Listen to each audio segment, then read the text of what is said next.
इस वीडियो में NCERT 10th class विज्ञान अध्याय 1 रासायनिक अभिक्रियाएं एवं समीकरण पृष्ठ संख्या 11 के सभी प्रश्नों को समझ के साथ करेंगे। तो पृष्ठ संख्या 11 के सभी प्रश्न आप यहाँ देख रहे हैं। तो यहाँ पर एक एक करके सभी प्रश्नों को हम लिखेंगे, उत्तर समझेंगे और अपनी भाषा में कैसे लिखेंगे ये भी जानते हैं। तो चलिए मैं अपने कोचिंग के नोट्स से ये इस पृष्ठ के सभी प्रश्नों को करवा रहा हूं, जो कि मेरे द्वारा ही किया हुआ है। तो पहला प्रश्न यहां पर दिया हुआ है, किसी पदार्थ X के विलयन का उपयोग सफेदी करने के लिए होता है।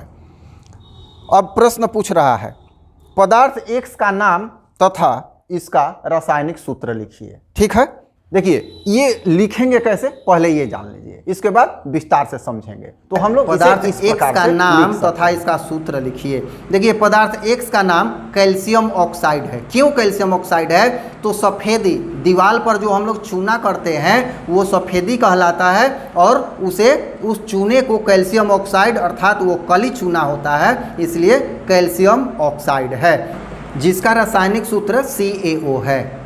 अब दूसरा प्रश्न, ऊपर एक में लिखे पदार्थ X की जल के साथ अभिक्रिया लिखिए। तो देखिए ऊपर का जो पदार्थ X है उसे हमने कैल्शियम ऑक्साइड के रूप में सूचित किया है। तो कैल्शियम ऑक्साइड का जल के साथ निम्नलिखित अभिक्रिया होती है। यहाँ कैल्शियम ऑक्साइड है CaO प्लस जल एरो कैल्शियम हाइड्रोक्साइड, ये कैल्शियम हाइड्रोक्साइड का निर्माण करता है। कैल्शियम ऑक्साइड जल के साथ मिलकर कैल्शियम हाइड्रोक्साइड बनाता है। तो लिख देंगे अभिक्रिया के फलस्वरूप कैल्शियम हाइड्रोक्साइड बनता है। इसको थोड़ा सा समझते हैं। जो ये सफेदी करने के लिए यूज होता है पदार्थ, इसका मतलब है ये चूना है। चूना अर्थात रासायनिक सूत्र कैल्शियम ऑक्साइड। ठीक है, तो कैल्शियम ऑक्साइड बिना बुझा हुआ चूना होता है, इसे पानी के साथ बुझाकर सफेदी किया जाता है। तो इस तरह से इसकी पहचान चूना अर्थात CaO कैल्शियम ऑक्साइड कली चूना भी कहते हैं या बिना बुझा हुआ चूना भी कहते हैं। तो ये इसका उत्तर हुआ। दूसरे प्रश्न में इस तरह से समझेंगे कि यह जो X है अर्थात CaO है, जल के साथ जब अभिक्रिया करता है तो बहुत सारी ऊष्मा निकलती है और यह कैल्शियम हाइड्रोक्साइड का निर्माण करता है। तो स्पष्ट है, पहला का उत्तर आपको समझ में आ गया होगा।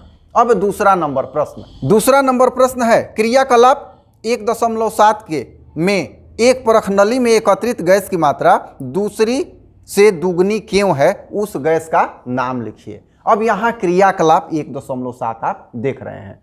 तो क्रियाकलाप 1.7 में जल में जब विद्युत धारा प्रवाहित की जाती है तो वह जो H2O जल है वह हाइड्रोजन गैस और ऑक्सीजन गैस में टूट जाता है। ठीक है, तो यहाँ देखने वाली बात है कि ये हाइड्रोजन और ऑक्सीजन में टूटता है, अर्थात H2 प्लस O2, ये दो गैसें बनेंगी।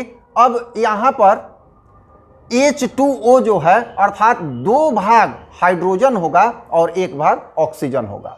तो यहाँ पर पहले परख नली में जिसमें अधिक गैस अर्थात दुगुनी गैस है वह हाइड्रोजन होगी और जिसमें कम गैस है वह एनसीईआरटी के क्रियाकलाप 1.7 में देखेंगे कि 2 परख नली है, एक में गैस की मात्रा दूसरे में गैस की मात्रा की दुगनी है।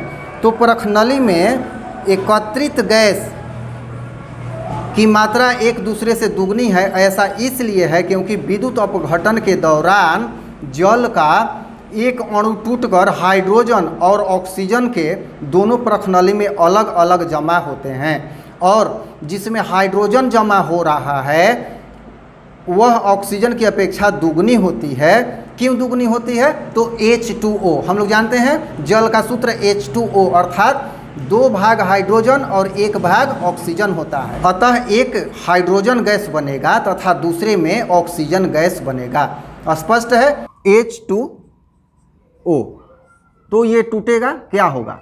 H2 प्लस O2, ये हो जाएगा। अब इसको बैलेंस कर लेते हैं तो क्या होगा, यहाँ 2 और यहाँ भी कर लेते हैं 2।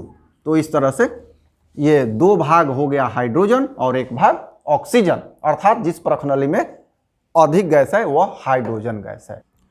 तो इस तरह से इस पेज पे 2 ही प्रश्न थे। मुझे आशा है आपको ये प्रश्न समझ में आए होंगे। अच्छा लगा होगा तो सब्सक्राइब जरूर कीजिएगा, कमेंट का भी आपका इंतजार रहेगा।